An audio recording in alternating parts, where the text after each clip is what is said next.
me llamo Yamil, soy ingeniero electricista, también magíster en el campo de la ingeniería eléctrica. Soy de Bogotá, Colombia, y tengo el placer de presentarles a la organización Latin American Learning and Education Network. El sitio web es muy sencillo para que lo puedan visitar, www.lalenet.org. Y bueno, ¿qué hacemos en esta organización?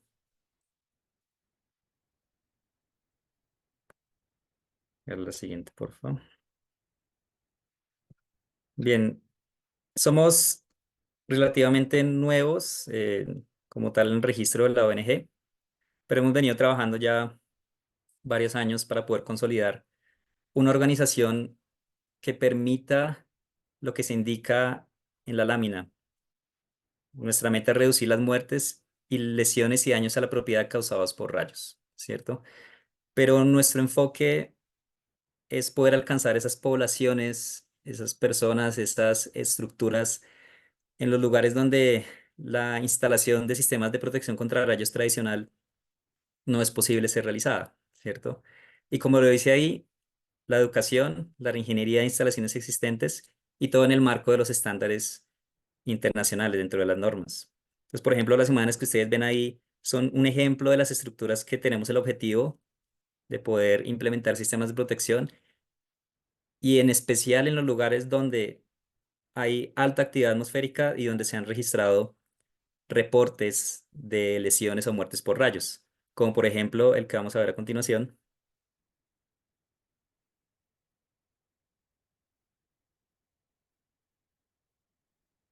Este reporte del 2 de mayo, hace poquito, al comienzo de este mes. Esta noticia es de Bolivia, reportan que un rayo mató a 4 miembros de una familia, solo un bebé se salvó. Comunidad de Arque en Cochabamba. Un hecho lamentable y quise mostrarlo para que pueda notarse que este tipo de reportes, este tipo de lesiones ocurren frecuentemente, ¿cierto? Y es una población que está ubicada en zona rural, ¿verdad? También la siguiente noticia, solamente les voy a mostrar dos para no alargarme. Esta fue reportada el día de ayer aquí en Colombia, donde se reportan casi 30 personas heridas en una escuela de entrenamiento militar en una ciudad que se llama Manizales.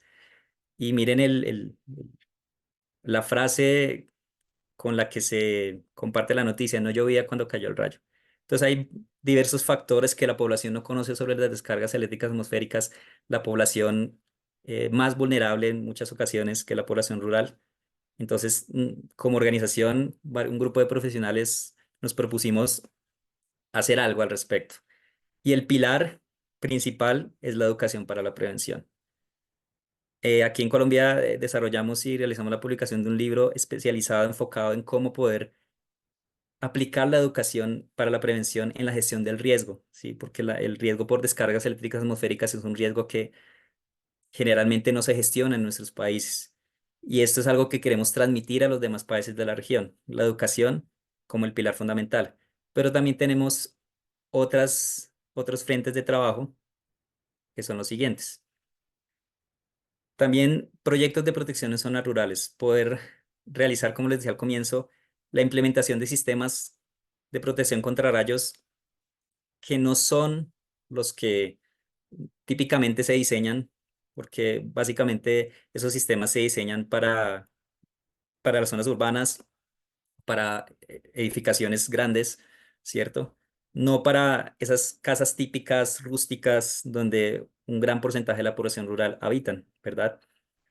Otra forma en la que queremos dar alcance a nuestra misión es realizar propuestas técnicas para impacto legislativo, como por ejemplo lo realizado en Perú por el ingeniero Lizardo López. Él desarrolló una guía para la instalación de sistemas de protección en viviendas rústicas rurales, en convenio con el Ministerio del Perú. Y bueno, son proyectos que queremos que tengan ese impacto a nivel gubernamental, donde es fundamental que podamos llegar con nuevas ideas, nuevas soluciones, iniciativas para ayudar a esta comunidad.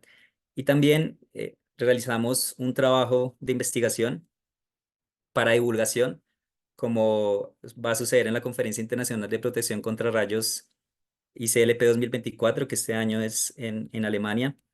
Esta conferencia, para los que no la conocen, es la más importante, la más destacada en el tema de descargas eléctricas atmosféricas. Les invito a que la puedan buscar en internet y, por qué no, en algún momento poder participar. Yo he tenido la oportunidad de estar un par de veces y la ausencia de personas de Latinoamérica pues es notable, entonces qué bueno que más personas de la región podamos asistir. Nuestra organización busca alcanzar los países de la región, ¿cierto? En este momento, a mayo de 2024, tenemos 5 países con sede de la LENET, los que ven en la imagen: Argentina, Bolivia, Colombia y México, y Perú. Entonces, para que lo tengan presente, pues no significa que las personas que sean de otros países no se puedan vincular, al contrario, creo que necesitamos la participación de todos los países para poder aunar esfuerzos y que esta organización sirva como la plataforma para que ustedes puedan desarrollar esos proyectos, esas iniciativas que quizás en algún momento pensaron al momento de estudiar o de ejercer su profesión, pero que a veces no es tan sencillo porque hace falta como una plataforma, algo, una organización que pueda canalizar todas esas iniciativas. Siguiente, por favor. Bien, en el día de hoy tenemos la fortuna de contar con la participación del doctor Arturo Galván, quien desde prácticamente el inicio de la LENED nos ha apoyado, y él nos va a hablar hoy el tema sobre el webinar y el curso que vamos a dictar sobre la norma IS 62305. Pero me gustaría mencionar que el ingeniero Arturo Galván obtuvo su pregrado y su posgrado en ingeniería eléctrica en el Instituto Politécnico Nacional de México, y posteriormente realizó sus estudios doctorales en la Universidad de Uppsala en Suecia.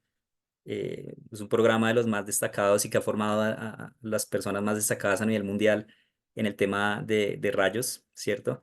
En cuanto al tema profesional, bueno, tiene una amplia trayectoria.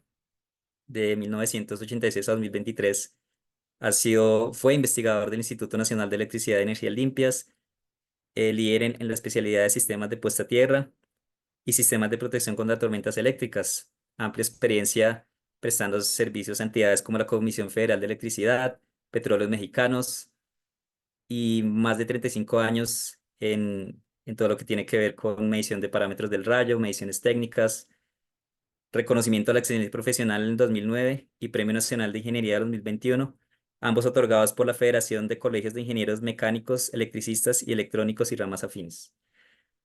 Y es actualmente el coordinador de la LENET para México.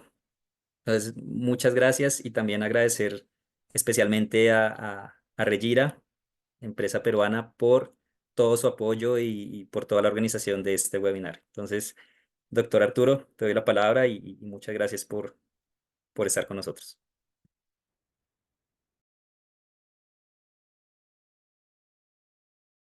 Muchas gracias, Daniel. Si me permites compartir para... eh, gracias.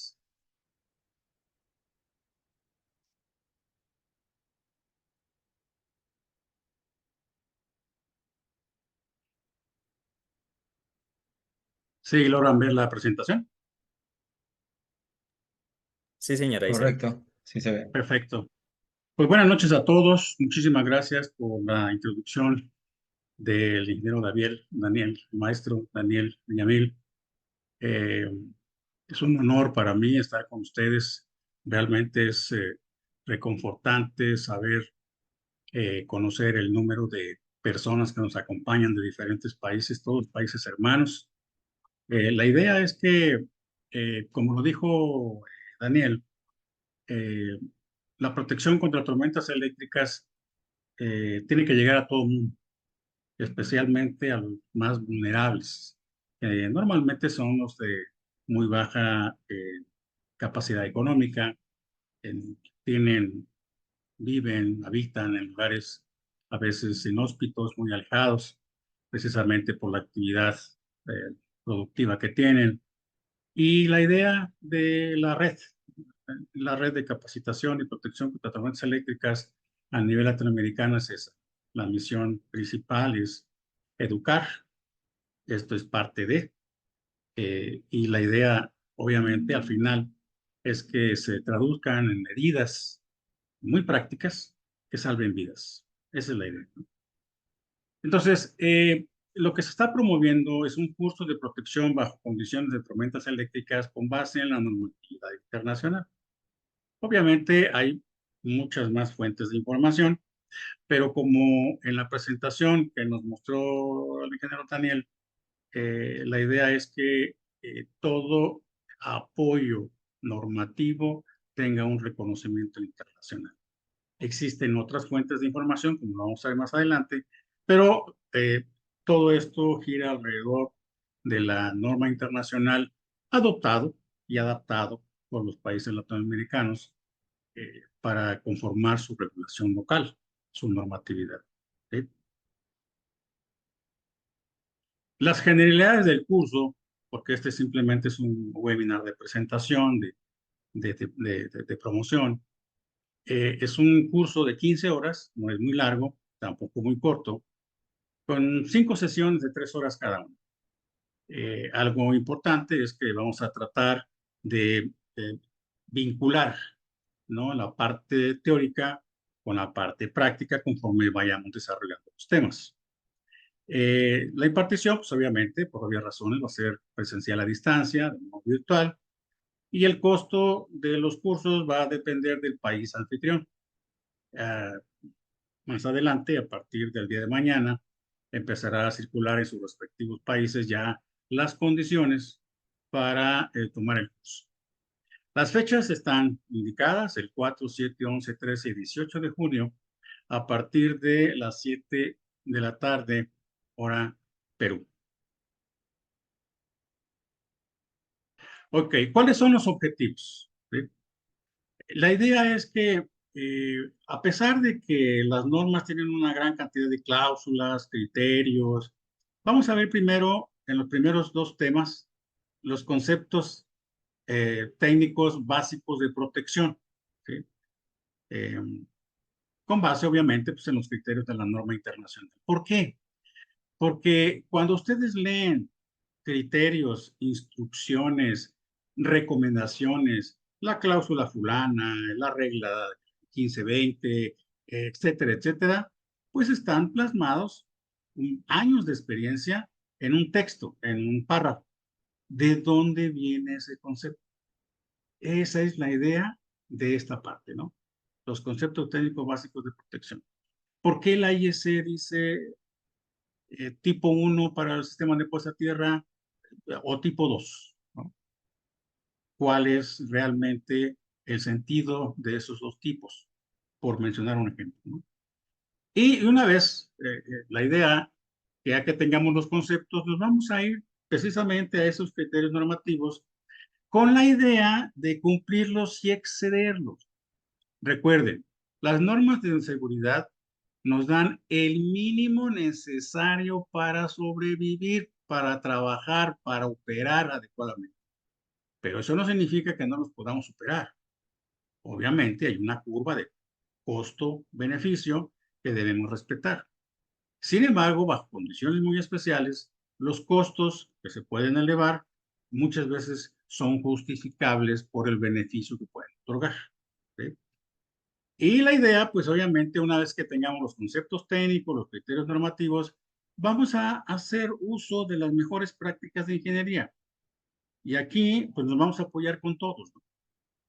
Porque el ponente, en este caso, el que imparte el curso, pues no es un saberlo todo. No tenemos ni toda la verdad ni todo el conocimiento. Hay gente muy especialista, por ejemplo, para instalación, para medición, para documentación, para interpretación. Y entonces esas habilidades y ese conocimiento que tengamos todos, hay que ponerlo sobre la mesa para que todos salgamos beneficiados. Y obviamente, pues esas mejores prácticas de ingeniería siempre van eh, enfocadas a garantizar la seguridad ante el riesgo de una descarga masiva, ¿sí? Entonces, la idea es que con este conocimiento, ¿no?, y estos criterios y estas mejores prácticas, podamos diseñar instalaciones, o evaluar sistemas existentes.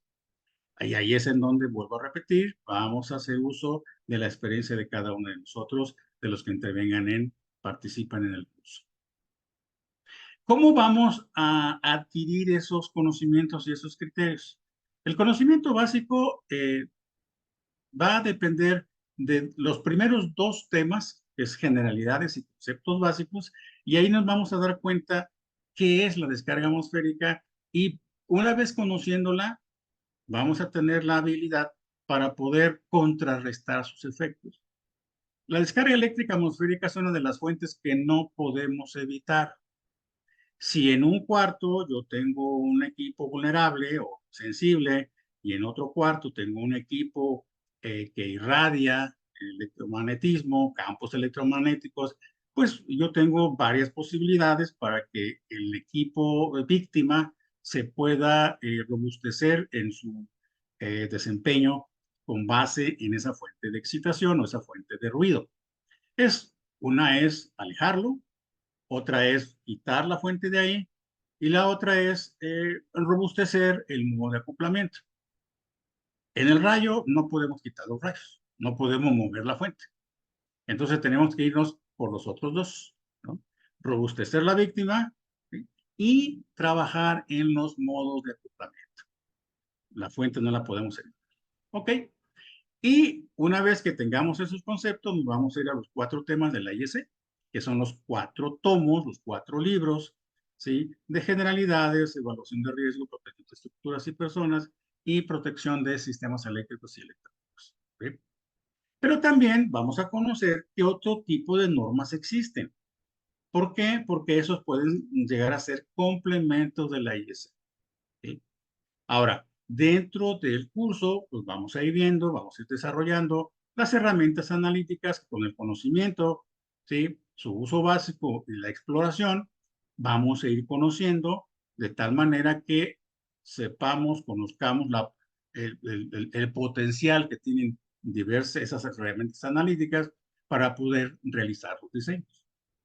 Y vamos a ir poco a poco construyendo con los ejemplos y en un ejercicio práctico, qué es lo que tenemos, a qué nos vamos a enfrentar en la realidad, o conocer a que todas aquellas personas que han desarrollado proyectos, a qué se enfrentan y cuáles son las dudas, cuáles son las preguntas, qué es lo que queda pendiente al momento de hacer una instalación.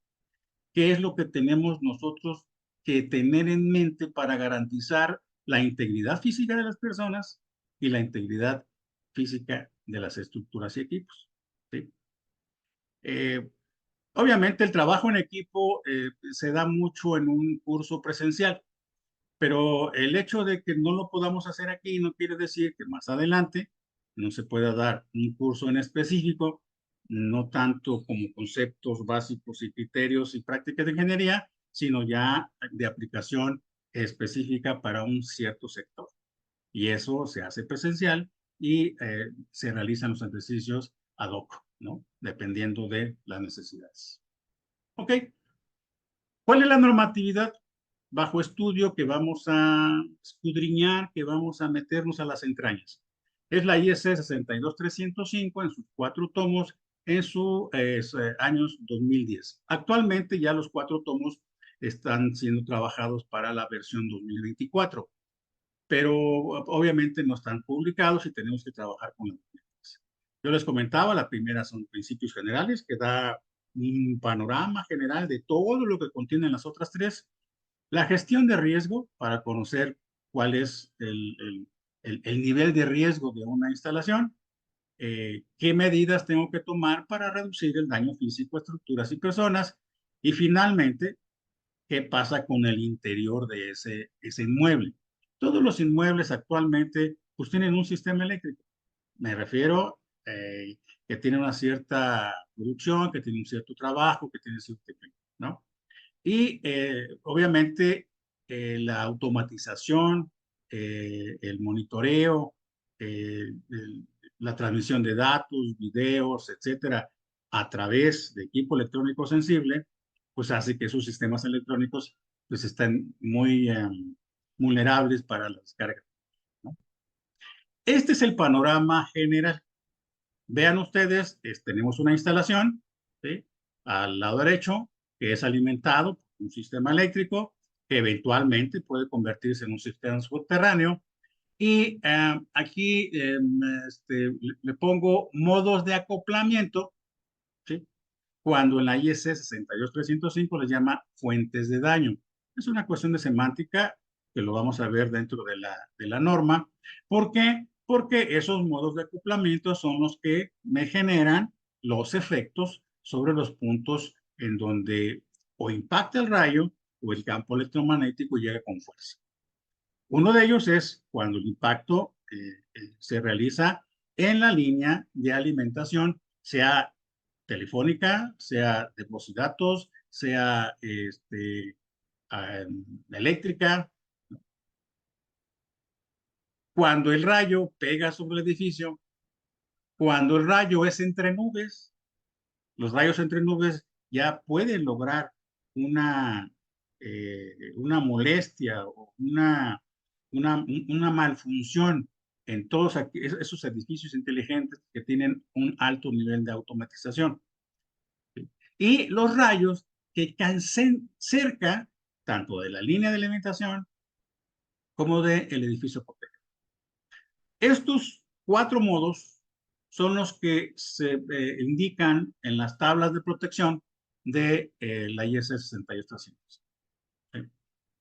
Bueno, denme 10 segundos, permítame 10 segundos.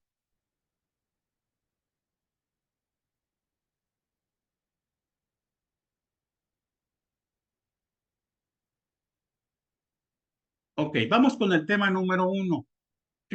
Tanto el tema número uno como el tema número dos están fuera de los puntos de las normas, ¿sí? De forma general, pero están contenidos dentro de el objetivo de cada uno de los puntos dentro de la norma. Pero la idea es que antes de abrir los cuatro tomos, vamos a conocer qué es el rayo, cuáles son sus efectos y todo lo que gira alrededor de él, ¿no? Por ejemplo, dentro del tema 1 tenemos la definición de la descarga, los tipos de acoplamiento que ya vimos, esos son los modos, después vamos a ver los tipos, las estructuras en riesgo, mitos y realidades, fuentes y tipos de rayos, porque de rayos hay una variedad de tipos y qué tipo de sistemas de detección tenemos a nivel internacional. Pero vamos a ver nada más el 1.2 de una manera muy somera, que es el rayo, para que se den una idea de más o menos cómo va a ser el curso. Cada uno de los puntos, lo que trato siempre es de apoyarme con imágenes, con colores, de tal manera que pues, no sea una plantilla llena de letras, en donde pues habrá ocasiones en que no hay de otra más que presentarla tal cual, pero si hay forma de presentarla de una manera diferente para que ustedes lo asimilen de una manera más rápida. Sabemos que la descarga atmosférica eléctrica es un arco eléctrico a gran escala. Su energía promedio es de 200,000 joules por metro y pueden decir, bueno, ¿y eso cuánto es? ¿No? Cuando ya veamos las cantidades de joules con los cuales un microchip se logra dañar, pues vamos a entender qué significan 200,000 joules por metro. ¿No? Por metro. Imagínense un rayo de 10 kilómetros, ¿no? 3 kilómetros, 5 kilómetros de longitud. El rayo es un generador de campos electrostáticos y de impulso. Alguien puede, la descarga eléctrica atmosférica o bueno, las tormentas eléctricas. Alguien puede decir, pues, ¿cómo campos electrostáticos? Y cuando cae el rayo, pues es un impulso. Sí, pero previamente a la definición del rayo, existen campos electrostáticos que se van acomodando hasta entonces no se logre la neutralización de las cargas opuestas para que se genere ese arco de gran longitud. Y en esos campos electrostáticos ya empiezan a molestar, a incomodar, a afectar las instalaciones. ¿Sí? Por ejemplo, una empresa que se dedica a hacer municiones, pólvora, este, productos explosivos, sustancias, polvos, etcétera, con los campos electrostáticos previo a una descarga eléctrica atmosférica conocida como rayo, es suficiente para poder generar un problema grave. un riesgo por las atmósferas altamente volátiles con las cuales se manejan esos productos. Las corrientes pueden llegar hasta 200 kiloamperes medidas.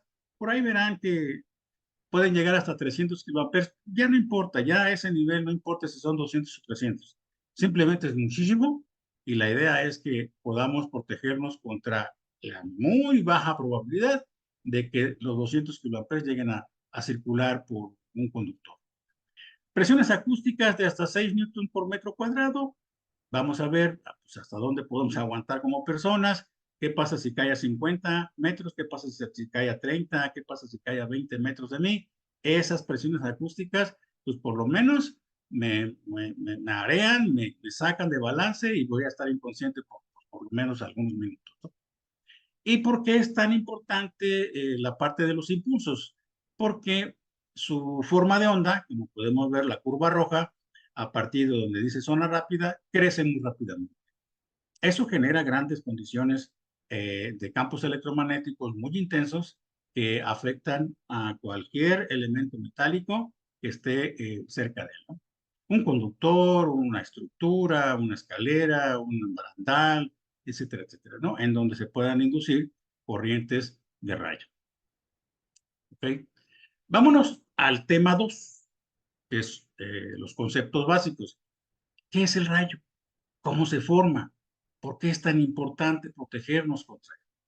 Y entonces, pues está desde lo que es la electrificación de la nube como punto número 1. ¿Cuáles son sus etapas? Qué parámetros eléctricos son muy importantes? Por un lado está la intensidad máxima y por otro lado está la derivada de esa intensidad máxima, de esa forma de onda. Si crece muy rápido, los campos electromagnéticos también se acoplan de una manera muy importante. ¿Qué son los rayos subsecuentes comparado con el rayo de retorno, que es la primera descarga dentro del canal? ¿Cómo se definen los modelos de protección? Hasta que lleguemos a la esfera rodante. Vamos a pasar por el cono de protección, ¿sí? La esfera rodante, los ángulos de protección y la distribución de una malla de protección pegado a la superficie protegida. Vamos a ver cuáles son las ventajas y desventajas. La relación entre la densidad de rayos a tierra, es decir, el número de rayos por kilómetro cuadrado por año, y los días tormenta. ¿Cómo podemos obtener información de esas curvas? La probabilidad de ocurrencia, de acuerdo con la SIGRE y la IEEE. Y al final, pues vamos a hacer un análisis entre una protección externa que me protege contra un impacto directo de rayo y una protección interna que me va a proteger contra los efectos de los campos electromagnéticos. Los dos son importantes. ¿Por qué? Porque la probabilidad de que me caiga un rayo en un edificio, pues puede ser un rayo cada 10 años, cada 20 años, cada 50 años, o cada 60 o cada 100 años. Va a depender de muchos factores que los vamos a ver. Pero si en la región existe una alta densidad de descargas eléctricas atmosféricas, cada vez que exista una tormenta eléctrica, vamos a tener campos electromagnéticos que penetran al edificio. No cuando pega, sino cuando cae cerca. Entonces, la probabilidad de que ese edificio se vea influenciado por esos campos electromagnéticos en una tormenta eléctrica es mucho mayor que la probabilidad de que ese rayo impacte ese edificio, ¿sí? Entonces, ustedes pueden ver, por ejemplo, yo les comentaba que la idea es que lo entendamos con imágenes. La zona roja es la posición de la nube, la zona azul es la posición del suelo o alguna referencia, puede ser la azotea de un edificio, y las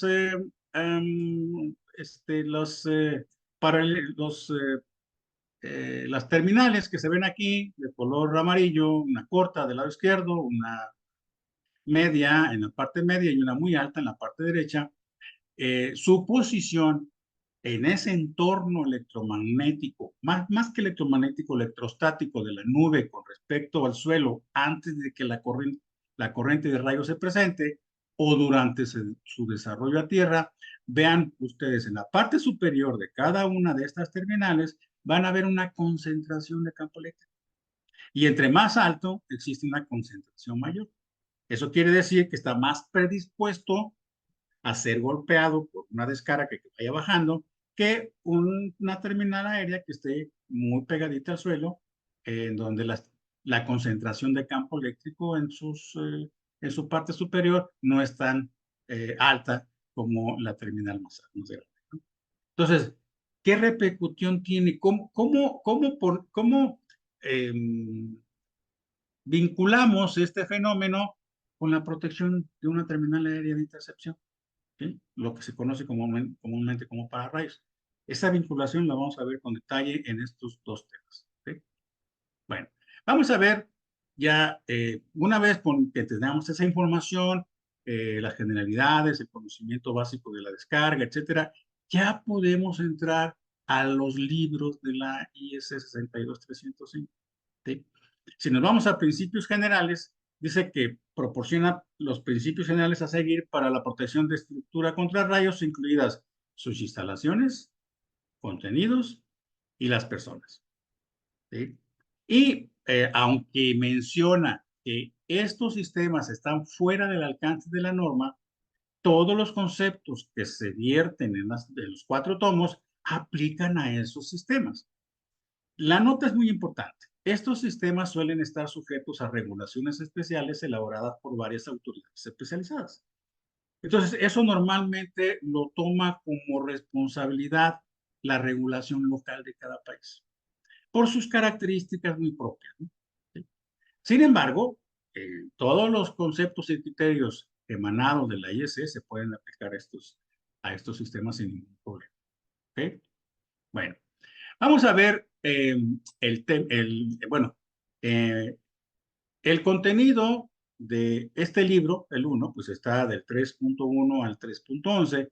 Y aquí vamos a ver 2 puntos. Uno que es el 3.2, que es la conexión de los 4 tomos. ¿Cómo se vinculan los 4 tomos para poder llegar a una protección integral?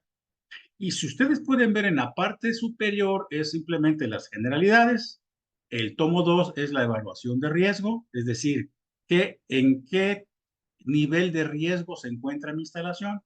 Y después, con eso, vamos a definir las forma de proteger la instalación, su contenido de las personas.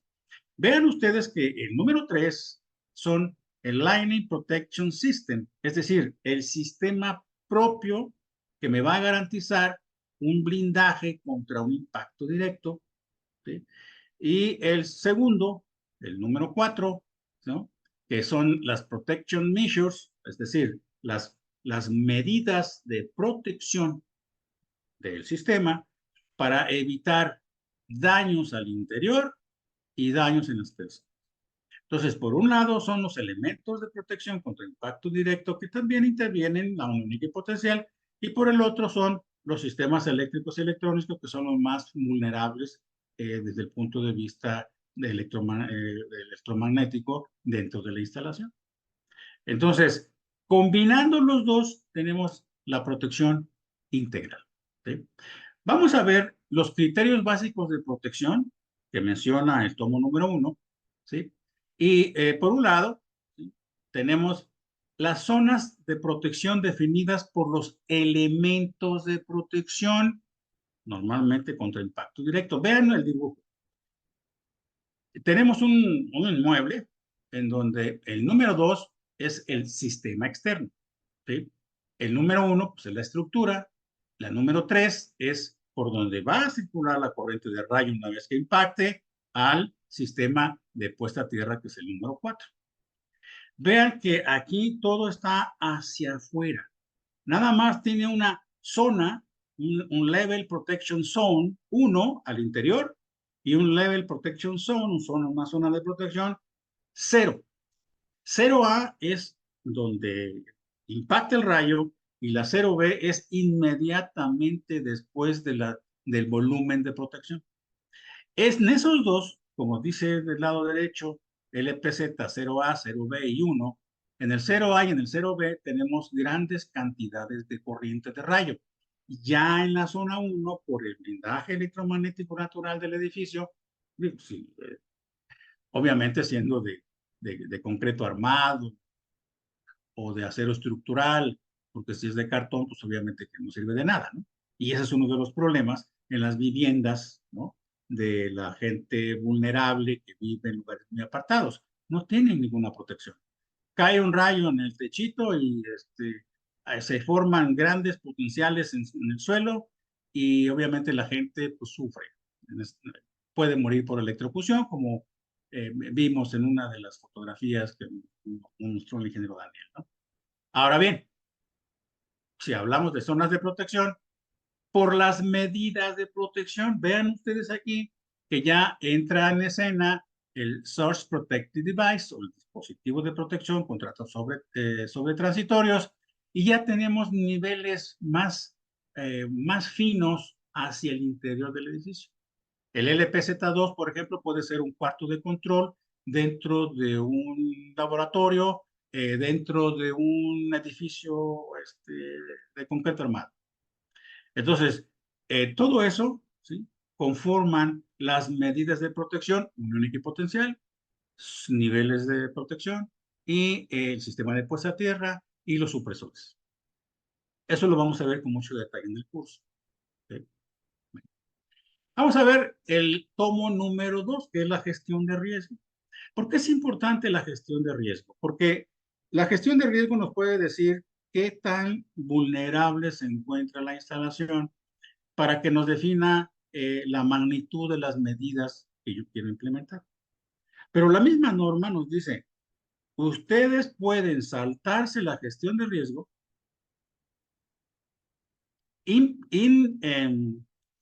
instalando todas las medidas de protección que la normatividad recomienda. Si la instalación tiene ciertas medidas, pero le faltan otras, eso me lo da la gestión de riesgo. Pero si yo a través de un checklist voy viendo qué tiene y qué falta, no necesito una evaluación de riesgo. Voy e implemento todas las medidas externas e internas para garantizar que ese inmueble esté protegido. Y va a depender pues, del contenido, del riesgo para las personas, etcétera, etcétera, ¿no? Eso lo vamos a ver con cierto detalle. Este volumen es muy amplio, hace algunos ejercicios para la evaluación de riesgo que los vamos a comentar, pero no quiero que se casen con esa idea. La idea es, a menos que sea estrictamente necesario, por ejemplo, si hay una compañía de seguros que exige una evaluación de riesgo, pues pueden tomar esta información y entonces justificar las medidas que están proponiendo. Si el implementar la totalidad de las medidas me cuesta 100 unidades y con la evaluación de riesgo yo puedo implementar 70 unidades de las 100, pues entonces vale la pena, ¿no?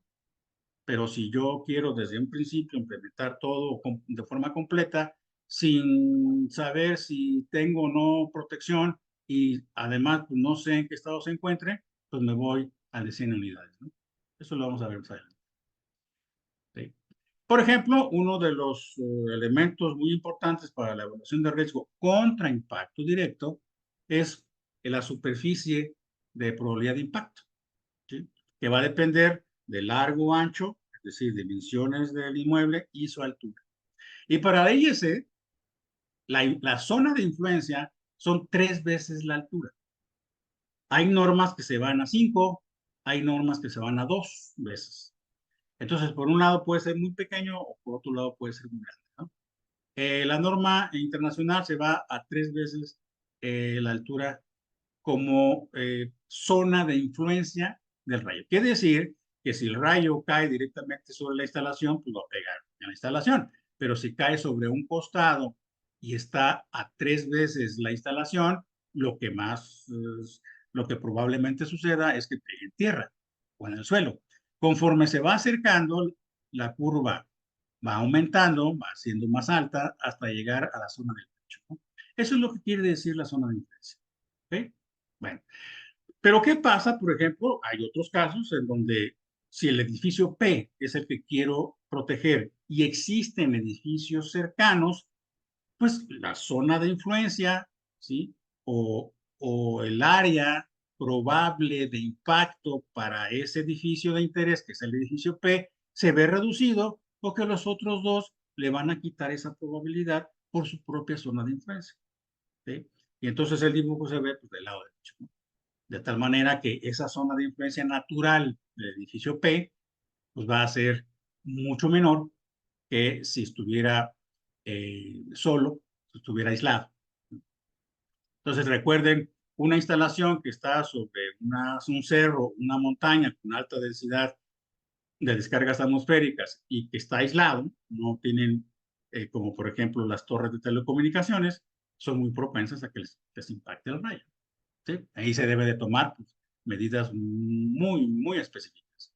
La parte 3, que es el daño físico a estructuras y personas, pues la idea es saber cómo proteger contra impacto directo y tomar las medidas internas para que la corriente de rayo no me genere un riesgo para las personas que están adentro o las personas que están afuera cerca de la instalación.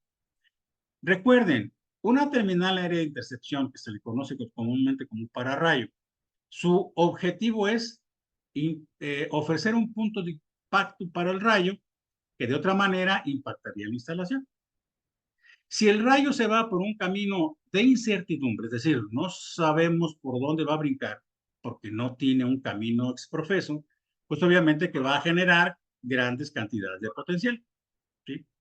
Por las resistencias que pueda tener en el camino. Pero si yo le doy un camino dedicado, con una sección transversal suficiente para que no me genere calor, para que no me genere fuerzas electromecánicas importantes, etcétera, la corriente de rayo va a estar controlada.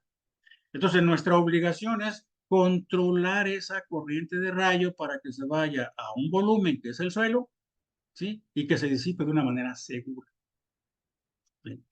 Entonces, este tomo aplica al diseño, instalación, inspección y mantenimiento de un Lightning Protection System o un sistema de protección contra descargas atmosféricas para estructuras sin limitación de su altura y establece las medidas de protección para que las personas estén protegidas, ¿no? Entonces, en las notas pues, se definen que existen otras instalaciones que deben ser consideradas con especial interés, ¿no? Dice, esta parte no pretende proporcionar protección contra las fallas en el sistema eléctrico. El sistema eléctrico tiene sus propias protecciones. Protección contra sobrecorriente, protección contra falla tierra, protección térmica, etcétera, etcétera, ¿no? Está fuera, ¿sí? De las condiciones de radio. ¿Sí? Y al final dice que si queremos algo sobre protección contra rayos de turbinas eólicas, pues se van a la 61.400-24. ¿No? Hay otros tipos de otras normas que nos pueden dar información adicional. ¿Okay? Bueno, dentro de los temas que hay en la protección de estructuras, pues es el impacto directo, ¿no? Por ejemplo, 5.4. Una protección externa, que puede ser aislada y no aislada. Vamos a explicar cuándo se usa una y cuándo se usa la otra. Y nada más estamos en la parte de intersección. Vean ustedes el cuadro. Del lado derecho tenemos una Q1 y del lado izquierdo tenemos una Q2. Dependiendo de la carga a neutralizar por el líder descendente, todos esos términos los vamos a ver en el curso, ¿sí? Es la cantidad de terminales aéreas que yo necesito para poder proteger la estructura. Si la carga es muy grande, ¿sí? La corriente va a ser grande, ¿sí? El radio de la esfera, que depende de la carga y depende de la corriente, va a ser grande y voy a necesitar terminales aéreas más abiertas.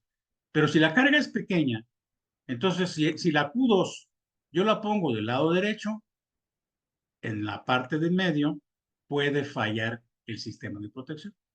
Pero obviamente, un sistema altamente, una instalación altamente protegida, pues va a ser más cara porque va a necesitar un mayor número de terminales aéreas.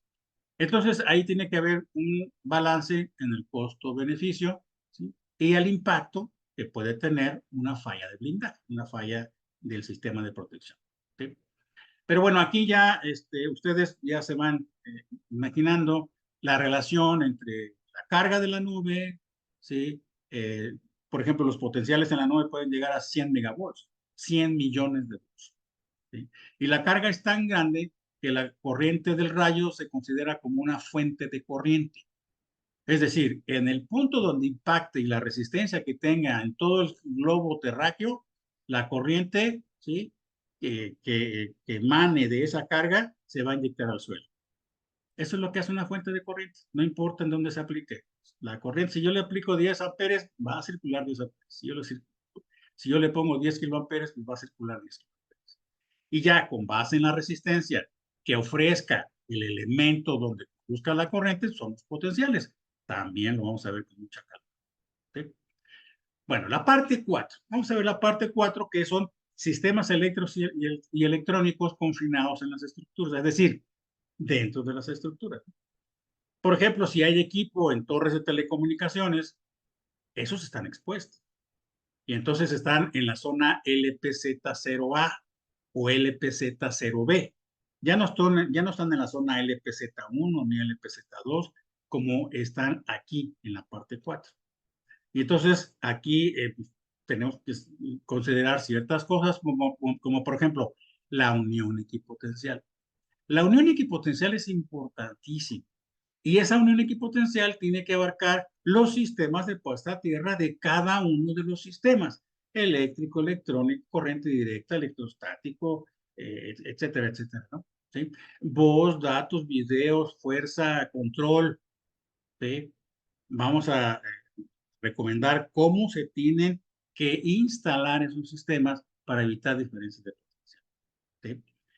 Ahora bien, esta norma dice no cubre interferencias electromagnéticas debido a rayos que pueden provocar un mal funcionamiento. Nada más lo que cubre es que no se dañe, pero que actúe mal, que opere mal por la influencia del campo electromagnético, ya no es su función. Hay otras normas de otras organizaciones e inclusive de la misma IEC que nos dan esos criterios de protección. ¿Sí? Y dice, por ejemplo, si ya nos vamos a la parte de interferencia electromagnética que genera un mal funcionamiento, pues para eso tenemos la 60364 y la IS 61. Otras normas. No nos da tiempo en las 15 horas de ver esas normas, pero por lo menos vemos el índice y yo les indico qué es lo que abarca para que en un momento determinado, que tienen tiempo, pues lo consultan, si tienen alguna duda, lo vemos. ¿Vale? Dice, esta norma no aborda el diseño detallado de los propios sistemas eléctricos. Para eso, pues está la parte de ingeniería eléctrica, ¿no? La parte de las firmas de ingeniería que se dedican a calcular, pues, los transformadores, interruptores, seccionadores, dispositivos de protección, protección contra corriente de falla, sobrecorriente, etcétera, etcétera, canalizaciones, transformadores, etcétera, etcétera. ¿Vale? Bueno, aquí, si ustedes ven los temas, es el diseño e instalación de las medidas de protección. La unión equipotencial es importantísima, pero les voy a mostrar un dibujito que es el blindaje magnético. Si nosotros implementamos medidas de blindaje magnético, ¿sí? El sistema electrónico muy sensible va a estar muy bien protegido. ¿En dónde puedo yo tener ese blindaje electromagnético? Desde la estructura, es decir, si es de concreto armado o si es de acero, si es de acero de refuerzo o acero estructural, o lo que son las charolas o las bandejas que le llaman en algunos países, en México se le llama charolas, las bandejas que soportan los cables. Los eléctricos pueden que no tengan mucho problema, pero cuando los comparten con cables de comunicaciones, con cables de control, con cables de señalización, con cables de monitoreo, entonces ahí vienen los problemas. ¿Sí? He visto bueno, he tenido muchos llamados para poder asistir a algunos problemas en algunas instalaciones cuando impacta un rayo y he llegado a ver que el conductor de bajada de una sola terminal aérea en un edificio de 40, 50 metros de altura, lo bajan por las bandejas donde van la instalación eléctrica, los cables de instalación eléctrica. Eso es brutal, eso es salvaje, eso es realmente dramático, porque cuando la corriente de rayos circule por ahí, imagínense el potencial campo electromagnético que van a tener los cables de señalización, los cables de control. Obviamente, en uno de los casos, pues se destruyó todo el cableado del elevador, porque por ahí bajaron el cable de baja, ¿no? Entonces, ese tipo de cuestiones prácticas los vamos a ver, ¿vale? Bueno, la IEC es lo máximo y tiene todo. Y no, simplemente que es una norma de referencia con un consenso internacional que se puede tomar como base. Pero existen otras fuentes, ¿no? Como la IEEE, la ANSI, la IEC, la ITU, International Telecommunication Union, la NFPA, ahorita vamos a hablar un poquito de la NFPA 780, la NASA, la Federal Aviation Administration, la American Petroleum Institute para todas aquellas instalaciones que manejan hidrocarburos, ¿no? La UL, que en Estados Unidos es muy socorrida para la certificación, muy vinculada con la NFPA, la ISO, ¿no? La Organización de Estándares Internacionales, la ANSI y la NOM. La NOM son normas oficiales mexicanas. Nada más lo puse aquí como referencia porque es lo que regula en México la normatividad. En cada uno de los países de ustedes, pues habrá un comité, una organización, algo que regule esa normatividad. ¿Sí? Bueno, aquí lo único que quiero mostrarles es que existe una gran cantidad de información, fuentes de información para la protección contra rayos. Y va a depender mucho de lo que yo quiera proteger. ¿Sí? Ok. La NFPA 780, ¿por qué la menciono en un caso muy especial? Porque se usa mucho en los países latinoamericanos. De hecho, en México también se usa mucho. ¿Sí? Porque tiene la ventaja de que es muy clarita en sus instrucciones. Si tienes esto, haz aquello, ¿no? Es una norma de hazlo de esta manera, ¿sí? Y está bien, porque contiene medidas muy prácticas. Pero obviamente no puede ser tan amplia en su conocimiento general, para tomar otro tipo de decisiones como la IEC.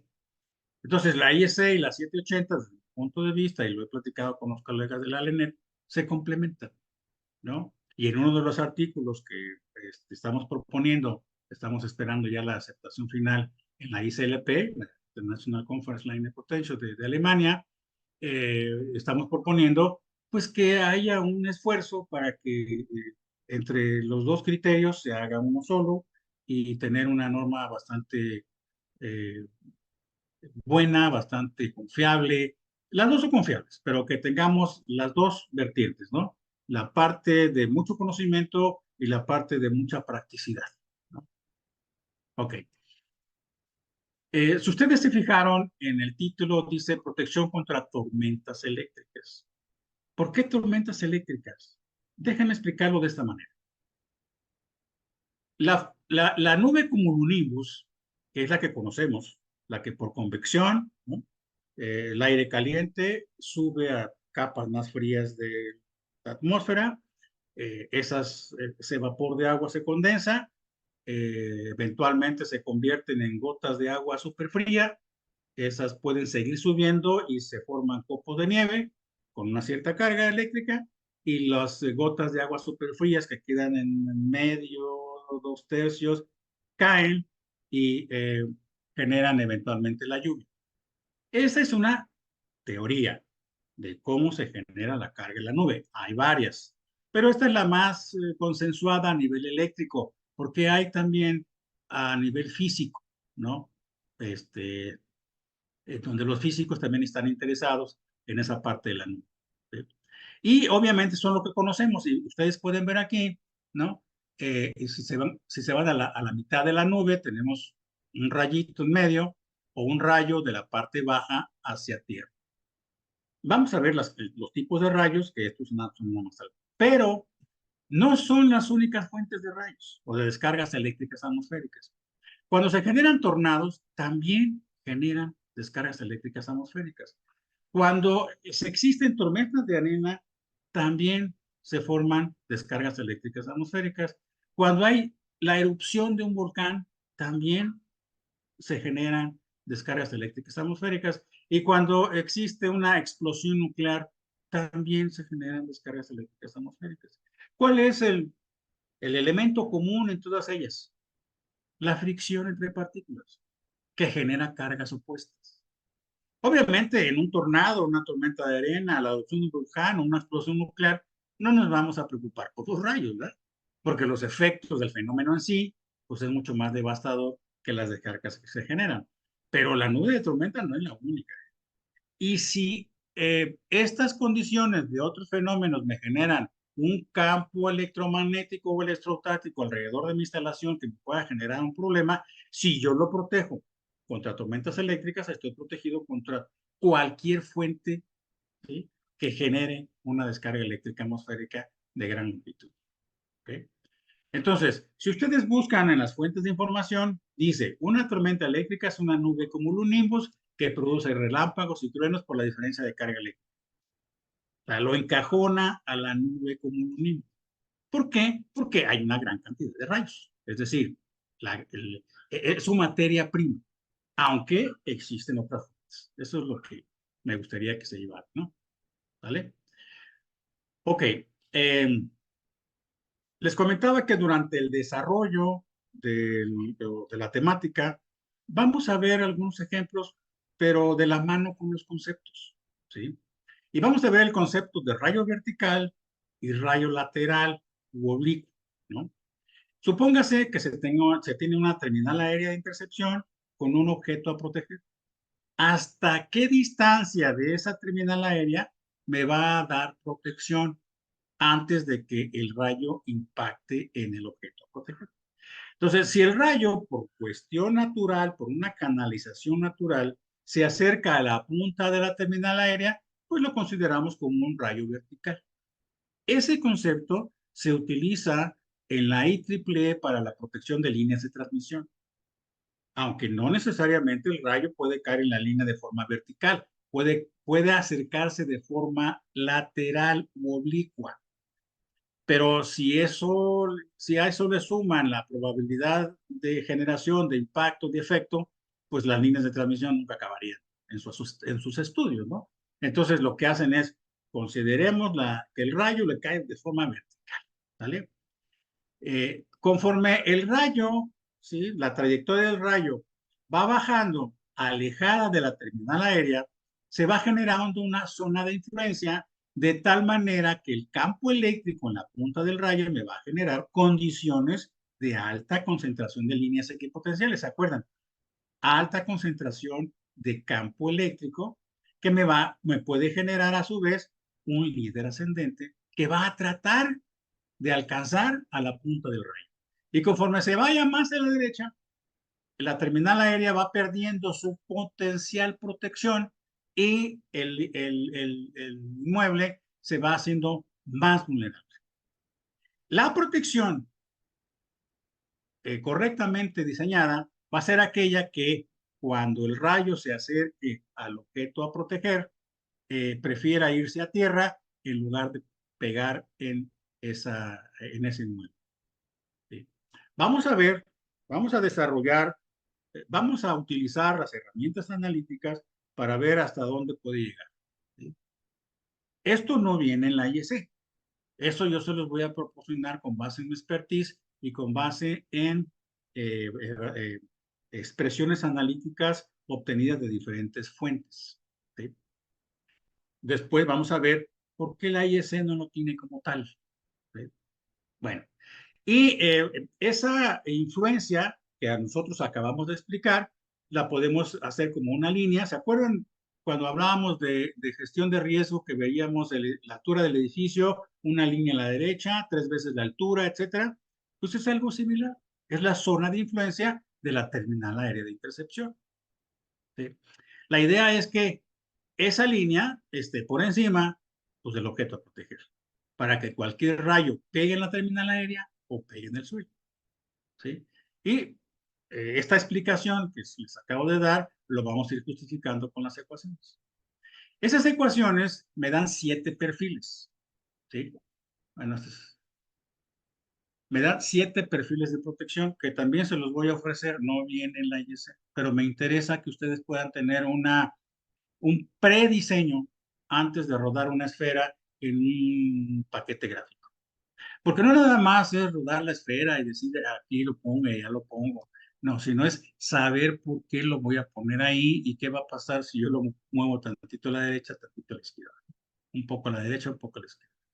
Entonces, vamos a revisar los 4 perfiles normalmente de rayos verticales y los últimos, los 5, 6, 7, que ya involucra la parte lateral. Vean ustedes, en el perfil 1 tengo 2 terminales aéreas, un objeto a proteger en medio y coloco la esfera en las 2 puntas. Eso quiere decir que mi rayo es vertical. Pero si yo tengo la terminal aérea del lado izquierdo, el equipo a proteger y ruedo la esfera desde el suelo, eso ya es un rayo lateral. Es una trayectoria lateral de impacto. ¿Cómo puedo yo, de una manera muy rápida, saber si mi elemento está protegido y si no tengo el paquete gráfico a la mano? ¿No? Además, yo como ingeniero, ¿no? Especialmente aquellos ingenieros de gran experiencia como yo, de casi 65 años, vamos a llamarle los ingenieros de gran experiencia, pues ya no somos nosotros, nosotros no agarramos un paquete gráfico, ¿no? Ahí el AutoCAD y a ver, ¿no? Pues ruedo la esfera, la subo, la pongo. No, nosotros ya no nos dedicamos a eso. Ya no tenemos ese tiempo para meternos a esas cosas. ¿Sí? Los muchachos, sí, son muy buenos para meterse a las esferas y ruedan para arriba, para abajo y le dan movimiento. Esto es una herramienta que nos puede servir a todo mundo, ¿sí? Yo le llamo un prediseño, ¿ok? Bueno, y vamos a ver, pues vamos a revisar algunas experiencias que yo he tenido con algunos edificios, con algunos inmuebles, en donde, por ejemplo, en donde tengo yo que posicionar la conexión, tanto para el conductor de bajada, ¿sí? Como para la red equipotencial que debo colocar en la azotea. Esta es un edificio bastante amplio, ¿sí? Tiene más de, no sé si esté por aquí, pero tiene decenas de metros de largo y ancho, ¿sí? Entonces, y en la azotea, ¿sí? Aquí tenemos el rombo, es la conexión a la red equipotencial de la azotea, ¿sí? El 2, 4, el hexágono es posición de la conexión del conductor de bajada con la derivación de la red de puesta a tierra y el circulito es el conductor de bajada sobre el muro perimetral, es decir, sobre la fachada. Entonces, ¿en dónde tengo que colocarlo y por qué tengo que colocarlo? ¿Sí? Y ya si vemos la azotea, pues yo tengo extractores, que son los cuadritos azules, chillers, bastante grandes, que son los rectángulos azules, y los triangulitos pues, son las terminales aéreas de intercepción. ¿Sí? Ahora, esas terminales aéreas pueden ser de diferentes tamaños. Por ejemplo, para los extractores pueden ser de 3, 4 metros. ¿Sí? Pero para los extractores pueden ser de 1.5, 2 metros. Pero para los chiles, pues, tienen que ser entre 4 y 6 metros. ¿Sí? Y entonces, con las ecuaciones simplificadas que vimos anteriormente en los 7 perfiles, nosotros podemos implementar nuestra protección. Y una vez que esté implementada, rodamos la esfera que quieran, ¿no? Y justificamos el diseño. Finalmente, el sistema de lanzamiento, ¿no? Espacial llamado Artemis 1 allá en Florida, tiene 3 torres de protección. Lado izquierdo, lado derecho y la tercera que no se logra apreciar, es de donde fue tomada. Ustedes pueden ver aquí del lado derecho uno de los latiz, una parte del latiz de la torre y aplica el método de la esfera rodante, que es el que aplica la IEC para la protección, ¿no? Entonces aquí estos son son un par de videos que están disponibles en YouTube para que ustedes lo puedan ver, de tal manera que chequen cómo trabaja a este nivel y es lo mismo que se hace para cualquier edificio, ¿no? ¿Vale?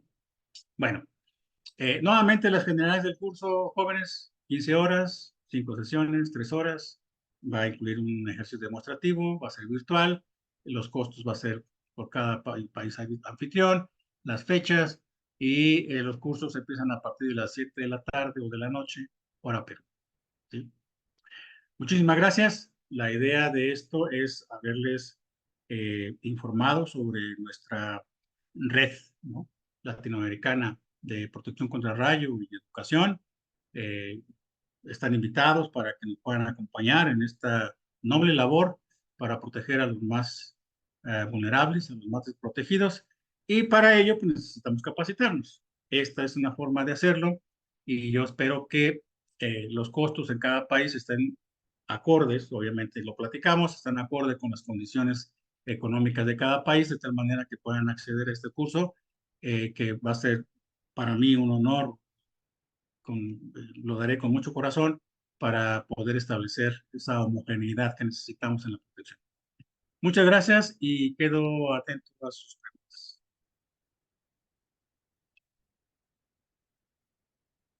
Bueno, buenas noches con todos los que están conectados de diferentes países. Quiero agradecer a nuestro estimado doctor Arturo Galván por ser el exponente del curso de protección bajo condiciones de tormentas eléctricas. Este tema informativo va con el fin de salvaguardar, ¿no?, a las personas y también dar protección eh, al externo, ¿no?, a la parte externa. Ah, quiero también agradecer en este espacio a la empresa Regira que nos está auspiciando. Ya también quiero indicar que ahí hemos estado interactuando por el chat, mm, ya con algunas preguntas. Más bien vamos a dar un poquito más de tiempo para que sigan mandando sus preguntas, ¿no? En este caso van a ser mencionadas y el doctor Arturo nos va a poder responder, ¿no? Adelante, adelante, a ver, A ver.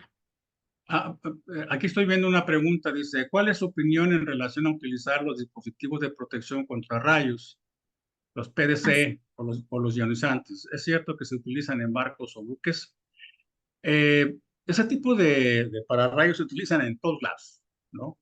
Y lo que pasa con esos dispositivos es que eh, juegan con la probabilidad. Eh,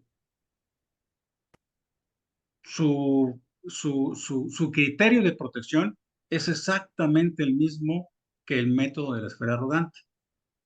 Pero cuando extienden una distancia de protección, de repente ya no es la esfera rodante, es un cilindro de protección que cubre así como si fuera un manto divino, ¿no? Y eso realmente pone en riesgo la instalación. El problema es que cuando se utilizan ese tipo de pararrayos en un edificio, pues la probabilidad de impacto puede ser una vez cada 40 años, una vez cada 50 años, una vez cada 60 años. Para cuando llegue a impactar, pues ya a lo mejor ya ni el, ni el dueño existe, ni la instalación existe, etcétera, ¿no? Entonces,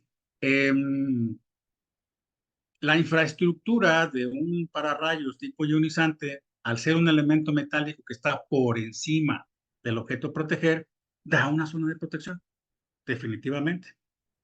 Alguien me decía, no, doctor, es que no sirven. No, sí sirven, ¿sí? Si tú pones una terminal aérea de intercepción, un pararrayos, a la misma altura que tiene el objeto que quieres proteger, no te va a servir de nada. Pero si es más alto, ya tiene una zona de protección. Esa zona de protección es la que tenemos que cuidar. Y yo sugiero utilizar un concepto, un criterio más consensuado, con bases sólidas de ingeniería, con algo que vienen, traen resultados de pruebas de laboratorio que no se asemejan a las condiciones reales de la naturaleza. ¿Sí? Entonces, el problema es que van a tener una zona de cobertura limitada o más limitada de lo que se dice que tienen. Y eso a la larga puede ser un problema de riesgo. ¿Protegen? Sí. Al estar encima del objeto a proteger, van a proteger. ¿Qué tanto? Pues si lo hacemos con detalle, un método de la esfera rodante, pues imagínense con algo que tiene una mayor incertidumbre. Ahora, ¿el método de la esfera rodante es infalible? No. Vamos a ver en el curso que también es un método consensuado, porque hay métodos más relajados o métodos más constreñidos, ¿no? O sea, métodos más de mayor seguridad, pero muy costosos. Entonces, recuerden que la seguridad es un aspecto de costo-beneficio, ¿no? Entonces, si ustedes desean ¿sí? Colocar un pararrayos tipo PDC, cada quien es libre de hacer lo que su cartera le pueda soportar, pero ¿sí? No echen en saco roto o no descuiden el hecho de que la protección de la instalación puede estar en mayor riesgo, ¿no? Que bajo condiciones de bases sólidas de ingeniería. ¿Sí? No sé, no se puede, excelente información y espero las informaciones adicionales, muy interesante, muchas gracias. Muy importante y didáctico, gracias Arturo, gracias Víctor Pajares. Eh, Jacqueline, muchas gracias por la presentación desde Bolivia, gracias. ¿Cuál tipo de pararrayos requiere menor mantenimiento periódico? El mantenimiento lo va a dar las condiciones ambientales y el tipo de material. Si es si es un ambiente muy salino, si es azufroso, si es un ambiente de polvos de cemento, cementera, etcétera, pues va a requerir un mantenimiento mayor. ¿Sí? Si es una zona muy lluviosa, si es una zona muy alta, montañas, si está cerca del mar, ¿sí? La periodicidad con la que se revisa una instalación tiene que ser mínimo de 12 meses. Y esa revisión tiene que ser desde el punto de vista de integridad física y desde el punto de vista de medición de conectividad o de continuidad que se le llama, ¿no? ¿Sí? Recuerden que la conectividad y la continuidad es diferente, eléctricamente hablando. ¿Sí? Entonces, la idea es que tenga conectividad. ¿Vale? Entonces, el mantenimiento tiene que ser mínimo, revisión y mantenimiento mínimo de un año. O antes, si se sucede en cualquiera de las dos condiciones, que haya caído un rayo en el sistema, porque puede ser que haya despegado algunas partes, desensamblado algunas otras, o cuando se llegue al periodo de un año, ¿no? O 6 meses si el ambiente es muy agresivo. ¿Sí? Eh, Dice, ¿se puede abrir el micro y hacer pregunta directa? Sí, sin ningún problema. Nada más déjame este, contestar la siguiente. Ahorita, ¿quién fue? Julio, permíteme. Buenas noches. Si no se podría instalar las bajantes del sistema de protección por el exterior de la edificación, ¿se podría hacer al interior? Asimismo, el sistema de puesta a tierra también debe estar por fuera del edificio. El sistema de puesta a tierra, a ver, bueno, es que hay varias cosas aquí que no podemos entrar en mucho detalle porque es una cuestión conceptual. Al interior del edificio, para no utilizar conductores de bajada exprofeso, se puede utilizar el acero de refuerzo o el acero estructural, dependiendo del tipo de edificio, del tipo de construcción. Y cuando hablamos de un sistema de puesta a tierra, todos los elementos de un sistema de puesta a tierra, ¿sí? Como tal, están enterrados todos.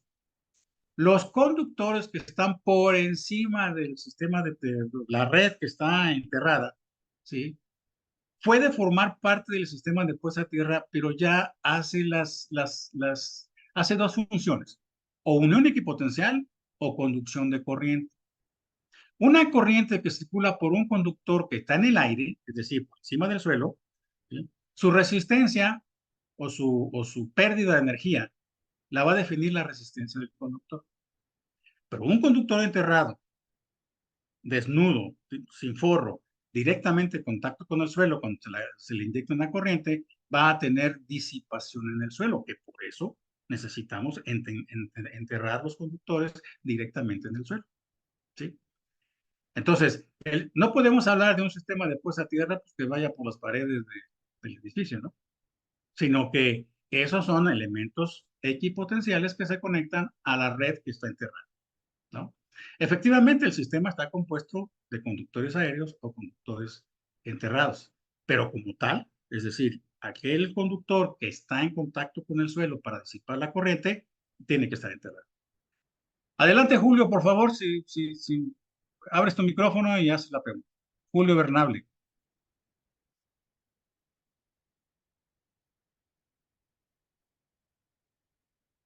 Sí, vamos a darle pase ya a Julio Bernales para que pueda hacer su pregunta.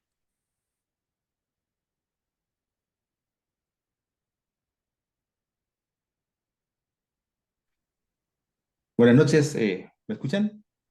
Adelante, Julio. Sí, buenas noches, doctor Galván. Muchas gracias por la... Un placer. sí, muchas gracias, muy interesante. Yo quería hacer una consulta, por eso pedí abrir mi micrófono, porque un poco, escribirle un poco complicado. En la práctica, nosotros nos encontramos que una dificultad respecto a determinar las tensiones de toque y de paso por efecto de una descarga de rayo. No, entonces lo que pasa es que sabemos bien que la IEEE, la 080, la 081, en sus cálculos para determinar las tensiones de los umbrales de tensiones de toque y de paso, solamente hacen referencia para fallas a frecuencia industrial, o sea, fallas del sistema eléctrico. Pero Así cuando es. hablamos de un impacto de rayo, estamos hablando de alta frecuencia. Entonces, en su experiencia o en su conocimiento, ¿cuál es la recomendación o cómo se enfoca este tema, ¿no? O sea, ¿cómo se hace un análisis para determinar los límites máximos permitidos como tensiones de toque y de paso, pero por efectos de descarga de rayo? Tal vez el parámetro o el concepto ya no aplica, ¿no? Porque toque y paso un poco va más para los efectos de descargas a frecuencia industrial, pero para alta frecuencia, ¿cuál es el enfoque que se da? Gracias. Gracias, Julio. Bueno, en primer lugar, se aplica tensión de paso y de contacto, ¿eh? O sea, ¿por qué se generan las tensiones de paso y de contacto? Porque hay una corriente que circula en el suelo, ¿sí? Y bajo la IEEE 80, no toda corriente que se inyecta a la red que está enterrada va a generar tensiones de paso y de contacto. Si esa corriente que entra a la red no involucra al suelo en su retorno a la fuente, no existen tensiones de paso y de contacto sobre el suelo. Existen tensiones, ¿sí?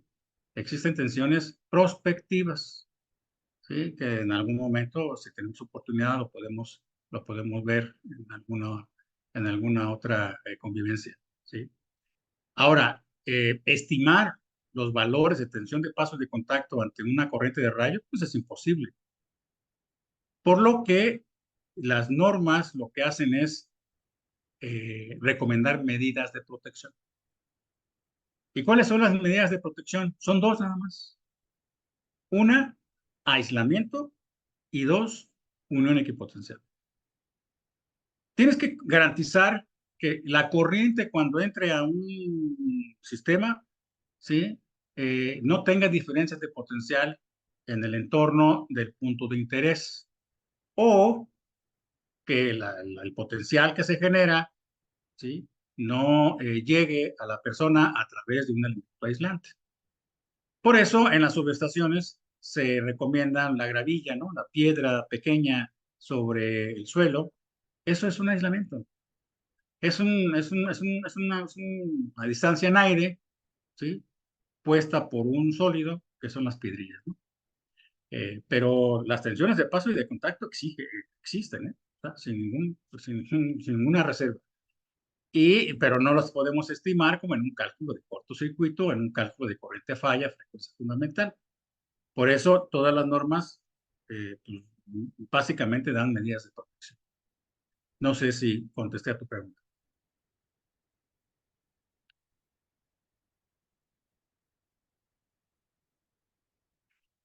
Dice aquí, dice Daniel, un pararrayos iónico que no haya recibido rayos se vence o reduce su efectividad con el paso del tiempo. Pues esa es una de las cosas bien raras, ¿no? Hay un fabricante que pone en la punta, pues pone una cabeza ahí de una cierta forma, ¿no? Y él dice que las partículas ionizantes, ¿sí? Se generan con el movimiento de la terminal por el viento. O sea, no es una fuente permanente, sino que cuando se mueve, ¿no? Y la pregunta es, oye, ¿y si no hace aire? ¿Cómo se va a mover entonces? O sea, ¿de dónde sale esa nube iónica, ionizante que aumenta la distancia de protección? ¿No? en un ciclo de conferencias llegaron a decir, ah, es que se mueve por el movimiento de la Tierra. Y dices, bueno, está bien, ya déjalo así. Entonces, la única fuente inagotable de una nova iónica pues es un material radioactivo, ¿no? Pero eso ya está prohibido. ¿Sí? Entonces, aquí la cuestión es cómo se producen esa nube ionizante. ¿Sí? ¿Vale? ¿Qué tipo de sistema de protección, dice Roberto Vázquez, qué tipo de sistema de protección contra rayos es más confiable? Bueno, existen varios sistemas. Hablábamos de la terminal aérea de intercepción vertical y está la horizontal. Nada más son dos, no hay de otra. ¿Sí? Y la vertical, en las subestaciones, por ejemplo, se le llaman bayonetas, por lo menos aquí en México, y las horizontales se le llaman hilos de guarda. Y cuando esos hilos de guarda están sobre la instalación, pues se le llama un tipo malla. Y hay tres sistemas de protección contra impacto directo. Las terminales aéreas, horizontales, eh, eh, las terminales aéreas verticales, horizontales, y bajo tres métodos: el método de la esfera rodante, el método del ángulo de protección y el método de la malla. Las tres son efectivas, pero va a depender de las condiciones en las cuales yo los implemente. El ángulo de protección tiene la desventaja es que conforme aumenta la terminal aérea, disminuye su efectividad en cuanto a la zona de cobertura. Y eso lo vamos a ver en conceptos fundamentales, para que entendamos de dónde viene el concepto de la esfera rodante y su relación con el método del ángulo. ¿Sí? Dice Gerson Álvarez, cuando un pararrayos recibe descargas varias veces, ¿la resistencia del sistema de puesta a tierra se eleva? Bueno, aunque no lo reciba varias veces, con una vez que lo reciba, la corriente fluye a tierra, se va a elevar el potencial. Entonces ahí necesitamos disminuir el potencial bajo dos esquemas. Uno, que la resistencia sea muy baja, ¿sí? Y dos, que el volumen de dispersión sea muy grande. Con eso podemos nosotros inferir o podemos garantizar que los potenciales se van a reducir. ¿Sí? ¿Alguna otra pregunta? No sé si quedó algo por ahí pendiente porque le pasé así rápido. Ah, dice Hernán, pero la tecnología de cebado funciona de los pararrayos PDC. La tecnología como tal se ha demostrado que sí tiene un incremento en la distancia de protección, pero solamente es de algunos centímetros, que para fines prácticos no sirve de mucho, ¿no? Entonces, están dimensionados en su afán por proteger, ¿sí? Y por otro lado, permítanme decirles algo. Si yo pongo una terminal aérea de intercepción, no me interesa que proteja hasta 3 calles adelante, porque entonces un rayo que va a caer 3 calles adelante, ¿sí? Pues me va a caer en mi pararrayos. Yo no quiero que llegue aquí, yo quiero que simplemente tenga mi zona de cobertura, ¿sale? Entonces, ¿cuál es digamos, la forma en que se puede ver o la gente puede estimar o puede decir pues, que sí protegen?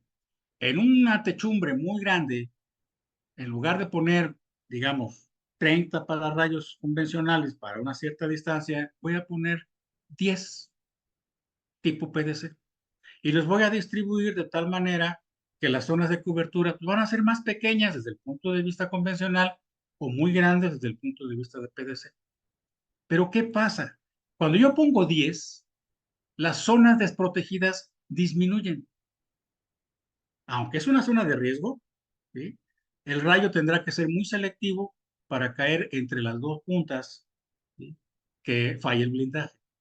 Entonces eso se llama, ¿sí? Una probabilidad de impacto, porque ya distribuí 10.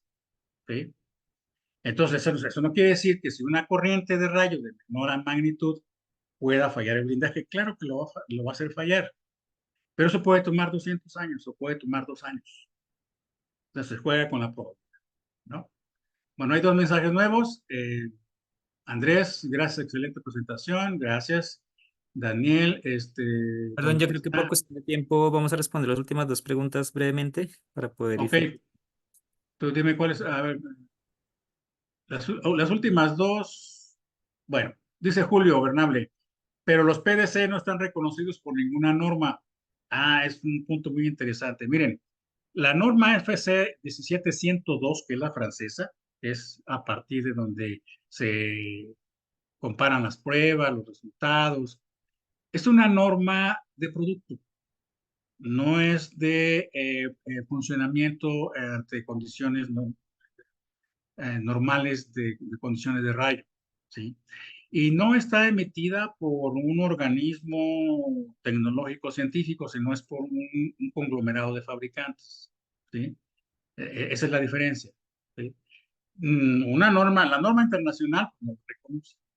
La IEEE en algunas de sus normas dice, bueno, existe esa tecnología, pero pues va a depender de cada quien si la usa, ¿no? O sea, no las aprueba, dice que existen y que se instalan, ¿sí? El problema es que al instalar un sistema con los PDCs, aumenta el riesgo. Puede ser que a la instalación nunca le caiga un rayo, pero el riesgo, pues obviamente va a ser mayor. Vamos a la última pregunta. ¿Cuánto debe ser el valor de resistencia del sistema de puesta a tierra para descargas atmosféricas? Las normas recomiendan 10 ohms, ¿sí? Pero no se casen con esa idea, no se casen con ese valor. Cuando ustedes cuando ustedes diseñen, instalen, traten de obtener el valor más bajo. Si pueden obtener un ohm o 2 ohms, es excelente, porque con eso tienen un menor riesgo de tener altos potenciales. ¿Por qué 10 ohms? ¿No? Alguien me preguntó, ¿por qué 10 ohms? Es que 9 son pocos y 11 son muchos. No, no es cierto. No, lo que pasa es que 10 ohms es un valor que puede ser obtenido bajo un cierto costo-beneficio. De acuerdo con las resistividades del suelo, que pueden ser desde 30 ohms hasta 1500, 2000 ohms en la generalidad de los suelos. Hay suelos mucho más altos, cerca de los volcanes, por ejemplo, pero en ese tipo de suelos podemos obtener un valor de 10 ohms a un cierto costo, pero siempre la idea es tener un valor menor. Inclusive, los 10 ohms están aplicados para las líneas de transmisión. Bueno, creo que con esto solventamos todas las preguntas. Adelante, Daniel. Doctor Arturo, mil gracias. Agradecemos a todos los participantes que se han quedado hasta este momento. Solamente agregar que las personas que deseen tomar el curso, que lo tomen, van a recibir un certificado de participación digital por parte de la LENET. Y bueno, como se indicó en la presentación del curso, cada país tiene sus particularidades en temas de costo y logística. Entonces, aquí está el correo de contacto de los coordinadores en los países en que tenemos sede. Y si ustedes hacen parte de uno de estos países o no hacen parte de uno de estos países, pueden escribirnos al correo comunicaciones@lalenet.org. Allí pueden eh, manifestar cualquier inquietud relacionada con el curso y también, bueno, aquí no se alcanza a ver del todo, pero tenemos convocatoria abierta a voluntarios. Entonces la idea es que ustedes puedan, a partir de sus talentos, a partir de su tiempo, poder contribuir a la sede de cada país, como por ejemplo poder dedicar unos minutos de su día o a la semana a recopilar reportes de lesiones por rayos en su país y podernoslos enviar. También pueden apoyar con el tema de financiero, gestión de donaciones, porque como ONG gran parte de nuestros recursos es a través de donaciones. De hecho, la plataforma virtual que tenemos, la página web, fue resultado de donación que recibimos de Estados Unidos. Entonces, em, pues nada, hay muchas formas de poderse vincular y poder hacer parte de la organización. Nosotros también nos basamos en un modelo de organización que hay en África y que ha tenido un alcance muy importante también como ONG, vinculando varios países de África y han logrado tener impacto incluso en las esferas políticas reunirse con ministros, con gente muy importante de los países para ayudar a concientizar sobre la problemática de las descargas eléctricas atmosféricas, eh, especialmente en la población vulnerable. Entonces, pues nada, estamos muy atentos a sus comunicaciones, a sus correos. También pueden hablar con la persona que les invitó, en fin, los colegios que participan, los colegiados de ingenieros.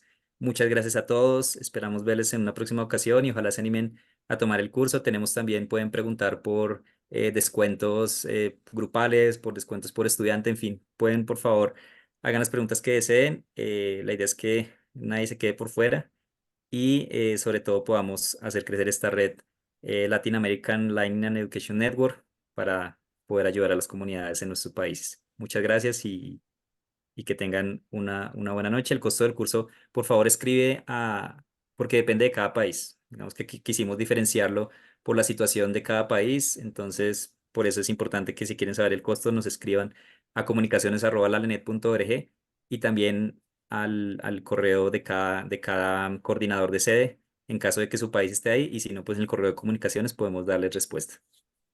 Muchas gracias y que tengan una excelente noche. Muchas gracias. Un abrazo para todos. Cuídense mucho.